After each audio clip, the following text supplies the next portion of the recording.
আসসালামু আলাইকুম। আমি ডাক্তার মোহাম্মদ হুমায়ুদ হুসাইন ইমন। আজকে আপনাদের সঙ্গে আলোচনা করব গ্যাস্ট্রিক নিয়ে। গ্যাস্ট্রিক একটি কমন রোগ। পৃথিবীতে এমন কোনো মানুষ নাই যে গ্যাস্ট্রিকের সমস্যায় ভোগে নাই। বর্তমানে ফার্মেসিতে যে সমস্ত ওষুধ বিক্রি হয় তার অধিকাংশ ওষুধই হচ্ছে গ্যাস্ট্রিকের। আমাদের হোমিও চিকিৎসায় গ্যাস্ট্রিকের বিশেষ কোনো ওষুধ নেই, তবে বিশেষ বিশেষ ধরনের গ্যাসের জন্য বিশেষ বিশেষ ধরনের বা বিশেষ বিশেষ ওষুধ আছে। তো আমি কিছু হোমিও ওষুধের নাম বলবো এবং কিছু লক্ষণ বলবো, সে অনুপাতে আপনারা ওষুধ সেবন করে আপনাদের গ্যাসের সমস্যার সমাধান করতে পারেন। তা প্রথমত আমি বলবো, প্রথম ওষুধটি হচ্ছে কেলিকার্ব। কেলিকার্ব এমন একটা ওষুধ যাদের টক ঢেকুর ওঠে, যাদের বুক জ্বালা পোড়া করে এবং মিষ্টি জিনিস খেয়ে যখন গ্যাস আসে, সেক্ষেত্রে কেলিকার্ব খুব ভালো একটা মেডিসিন।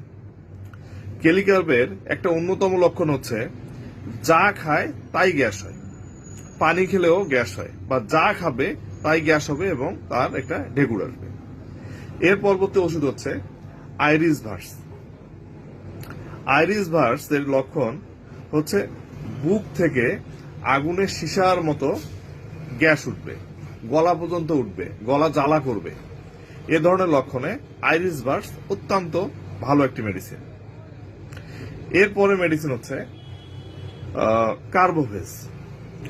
কার্বোভেজে পেটটা অনেক বড় হয়ে যায়, এর যে ঢেকুর ওঠে এটা পচা ঢেকুর এবং এর সঙ্গে উদরাময় থাকে এবং রোগী ঢেকুর উঠলেও বা বায়ু নিঃসরণ হলেও কখনো আরাম পায় না। এ ধরনের অবস্থায় রোগীকে কার্বোভেজ দেয়া যেতে পারে। এবং কার্বোভেজের আরেকটি বিষয় হলো যে কার্বোভেজের উপরের পেটটা ফুলে থাকে। আচ্ছা, এর পরবর্তী মেডিসিন হচ্ছে লাইকোপোডিয়াম। লাইকোপোডিয়াম একটি কমন রোগ, পুরুষদের ক্ষেত্রে বিশেষ করে ব্যবহার হয়। তো লাইকোপোডিয়ামের বৃদ্ধি হচ্ছে বিকাল 4টা থেকে রাত 8টার মধ্যে। এ ধরনের রোগীর অত্যন্ত গ্যাস হয়, পেটটা সবসময় গুড় গুড় শব্দ করে, এরপর কোষ্ঠকাঠিন্য থাকে এবং ম্যাক্সিমাম ক্ষেত্রেই যেটা হয় বিকাল 4টা থেকে রাত 8টা পর্যন্ত পেটটা একদম ফুলে থাকে। সামান্য কিছু খেলেই পেটটা একদম ফুলে যায়। এ ধরনের ক্ষেত্রে লাইকোপোডিয়াম খুব ভালো কাজ করে।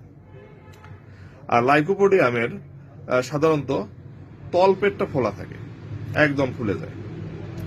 এরপর হচ্ছে নেক্সট মেডিসিন হচ্ছে চায়না। যখন কোনো কিছুতে আরাম হয় না সেক্ষেত্রে হলো চায়না। চায়নার রোগীর পুরা পেট ফুলে যায়, ওর অজীর্ণতা থাকে, পুরা পেট একদম ঢাকের মতো ফুলে থাকে। যখন বায়ু নিঃসরণ হয় তখনও আরাম হয় না, যখন ঢেকুর আসে তখনও আরাম হয় না। এ সকল ক্ষেত্রে চায়না উত্তম একটি মেডিসিন।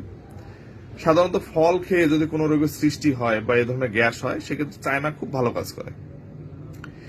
এর পরের ওষুধটি হচ্ছে নাক্স ভূমিকা।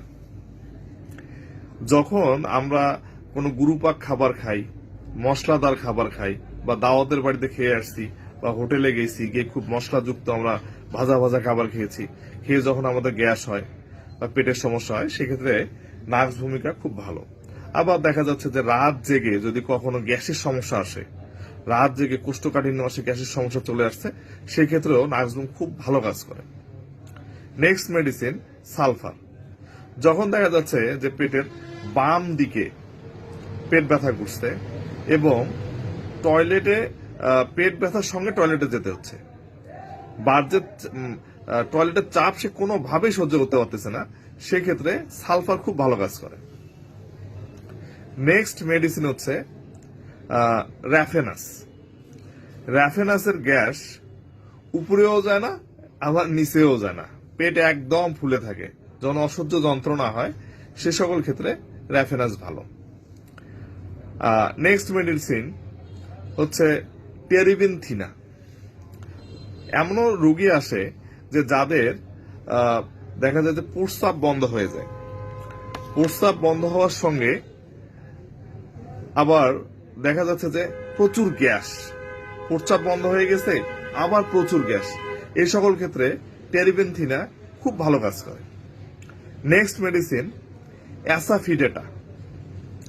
তো অ্যাসাফিডেটার লক্ষণটা হচ্ছে সব সময় গ্যাস হয় এবং পেটটা একদম ফুলে থাকে, মনে হয় যে পেটটা ফেটে যাবে এমনটা। আচ্ছা, এরপর নেক্সট মেডিসিন হচ্ছে পালসেটিলা।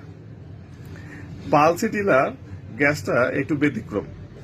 পালসেটিলার গ্যাসের জন্য কখনো ডান পাশে ব্যথা করবে, কখনো বাম পাশে ব্যথা করবে, কখনো উপরে যাবে, কখনো নিচে যাবে, আর পেটটা গরম হয়ে যাবে আর ঠান্ডা পানি খেতে চাবে।